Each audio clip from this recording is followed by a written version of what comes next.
Hey everybody, it's Mr. Oliver.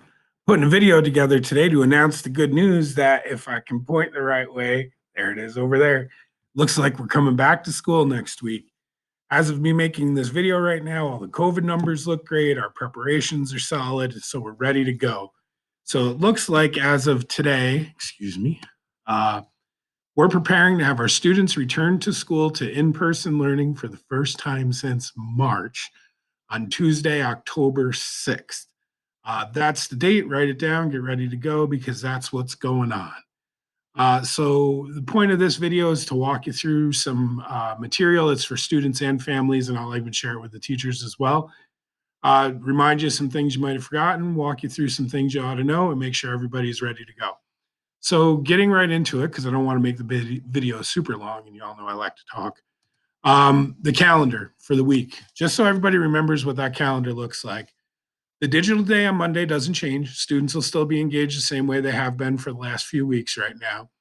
What changes is now our A students, our students who are slated for Tuesday and Thursday live learning, can now finally come back to school. So our A students will come to school on Tuesday and Thursday. Our B students will be in school on Wednesday and Friday.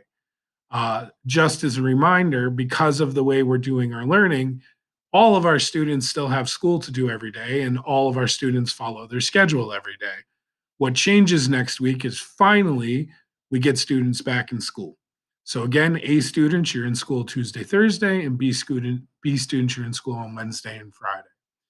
So I want to talk through a little bit about what the arrival to school looks like. I did a video like this back in the summer, right before I thought we were coming in, and we ended up not coming in. But what it's going to look like is traditional bus runs at traditional bus times. That's what'll start happening on Tuesday.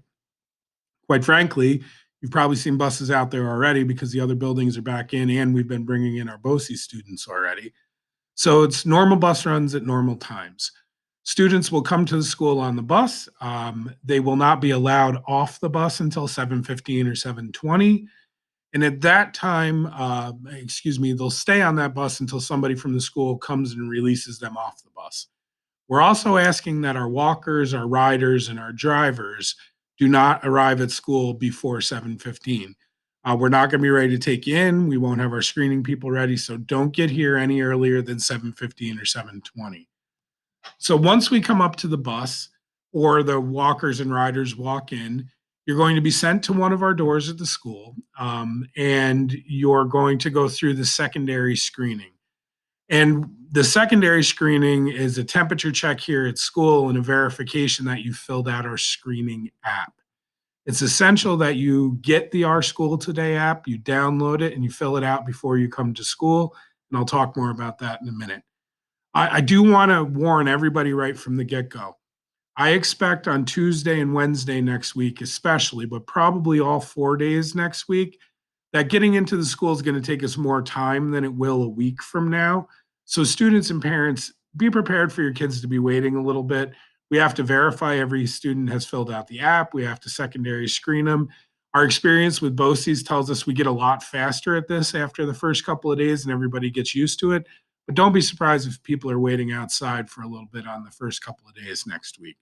So have them dress appropriately, especially if it's raining. We'll get them through as quick we can, but we still have to follow our own guidelines for social distancing to get kids into the building. So the secondary screening, like I said, it's just making sure that they filled out the app. We can verify that. And they also get to go through our little temperature check gizmos that we have in the lobby. There's two in the main lobby and there's two in the PE lobby. They stand in front of it, scans their face, tells them if they're good, and then they're off to class. After they pass the screening, they can go grab breakfast. Breakfast is a grab and go. They won't be doing it. They won't be eating it in the cafeteria, but they can grab it and bring it to their first period class. They go right either to their first period class or they grab breakfast and go to their first period class. Long-standing tradition at Messina High School, no walk in the hallway in the morning. Or your students will actually find out that that hallway is now one way. You can only walk in a big circle. All of our hallways are labeled. There's one-way directional traffic up and down the sides of the hallway, and the main loop is all one direction. They go down to their first period class. Their teachers will be there. We've actually flexed the teachers' times where they come in a little bit earlier. They'll go and they'll wait for their first period class to start. No lockers. Students can carry book bags, which isn't normal. And they absolutely positively need to bring their Chromebooks to school because it'll be part of what we're doing. So that's all I have to say about arrival to school. After everything I've just described with the social distancing and the temp checking, school then proceeds kind of like normal, but not really because it's not normal at all. But you get the point. So then during the school day, students will follow the bell schedule. They'll follow the same schedule they've been following for the last couple of weeks now. Just so everybody knows, the halls and the bathrooms, we have people that'll be watching those and monitoring things to make sure that mask wearing and social distancing are still happening.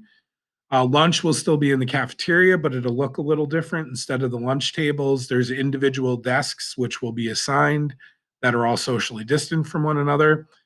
And when we get to the end of the day, dismissal is kind of be the reverse of arrival. We're going to dismiss by wing and get everybody out in a safe and secure manner. So that's what the day is going to look like. So a few items I want to give a little bit more description to. First of all, our school today.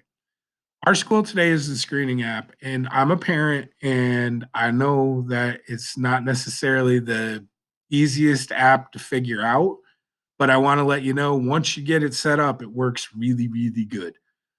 So the Our School Today app is available in your app store, no matter if you're an Android or an Apple user. I would suggest if you haven't already, download it, set it up. I will send out the directions about how to set it up. I'll probably post it with this email or put it up as an attachment. Get it all set up and make sure your students are completing the screening app before 7 o'clock on the days that they're coming to school. The easiest way to set this up, because it has to be attached to an email, if your student has their own smartphone or their own device, simply have the student download the Our School Today app, sign in with their own email, and they can complete their own health screening in the morning. There's no reason why any kid in high school can't handle doing that. Just walk them through it the first time, and it'll be the easiest way to do it. If you're not okay with that, then you can put it on your own on your own phone, put your own email in, and then register your kid. Again, I'll give directions for all that. But the key is to use the screening app because it makes everything go faster when they get to school.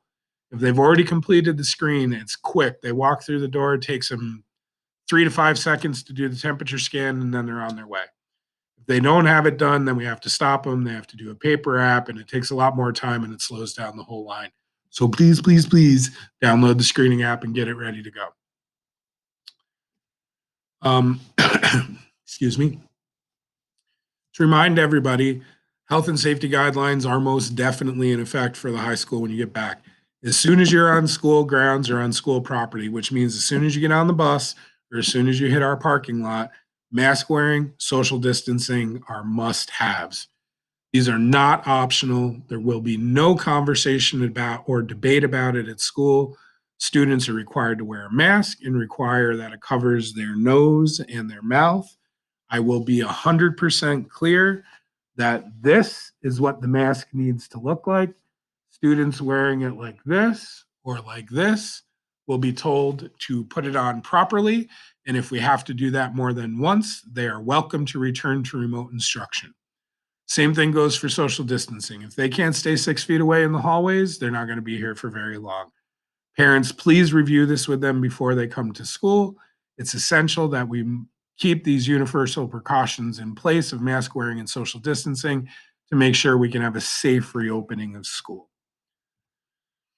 Some other important information, just so you have it. First day of school, the students do have to watch some mandatory videos about health and safety. They'll be in their first period class. I just wanted to give you a heads up about that. We want to let all of our students know right from the get-go that the habit of stopping off between classes at different places needs to stop. Uh, when returning to school, students have to go directly from one class to the next. You can't stop off at the main office or the guidance office or the nurse's office. If you need to go to those places, you need to go to your class and then ask for permission to go. Leaving classes will be monitored and restricted. It doesn't mean you can't do it, but it's going to be done in a controlled way. So we know where all of our students are at all times. Everybody needs to know that students have mandatory seating charts in all their classes. This is done to make sure that we can track any exposure that should happen, which we hope we never have to do. But if we did unfortunately hit a case of COVID in the school, the seating charts are essential. And we're going to have seating charts in places where we don't typically have them, like our large study halls. We don't always have study halls in or seating charts in, and the cafeteria is going to be assigned seating on a seating chart. So I just wanted everybody to know that. Parents and visitors, you're not allowed into the building. If you need to come to the school during the day for any reason, and if you've been here already, you've seen it. On both the drop off circle and the main circle, there's signage posted. You pull up, you make a phone call into the main office, and we'll help you with whatever you need. Do not come into the building, you won't be granted access. As far as any notes, if you need to contact us about an early dismissal or a late arrival, all I want you to do is email them to Miss Maroff, the main office secretary, and her email is there. If you need to pick up somebody early or if they're coming in late, that's the best way you can let us know for now. Athletics, Mr. Reagan and I talked, and I wanted to put some information in here for the parents and our students who are also student athletes. Soccer. The two sports we're doing this fall are soccer and cross country. Boys and girls JV and varsity soccer are scheduled to start on Wednesday, October 7th at 3:30 p.m. on the turf. This will be a tryout and it will also be the first practice. Cross country is also starting on October 7th at 3:30. This group of student athletes will be meeting at the entrance, the Martha Long Slack entrance to the school. All of our student athletes are required to show up for their practices and tryouts with their own mask and their own water bottle. We will not provide masks for sports in practice, although they will be provided in the competitions, as far as I understand. And we cannot provide any sort of communal water bottles or anything that is shared, so students must have their own. So that's the news on athletics for our parents that are interested in that. And other than that, I just want to say give me a call if you have any questions. We're super excited to see all of our students next week. And please call us if you have any questions or concerns about anything in the video. It's been a long road since last March, and we're excited. So I hope I can't wait to see your students next week.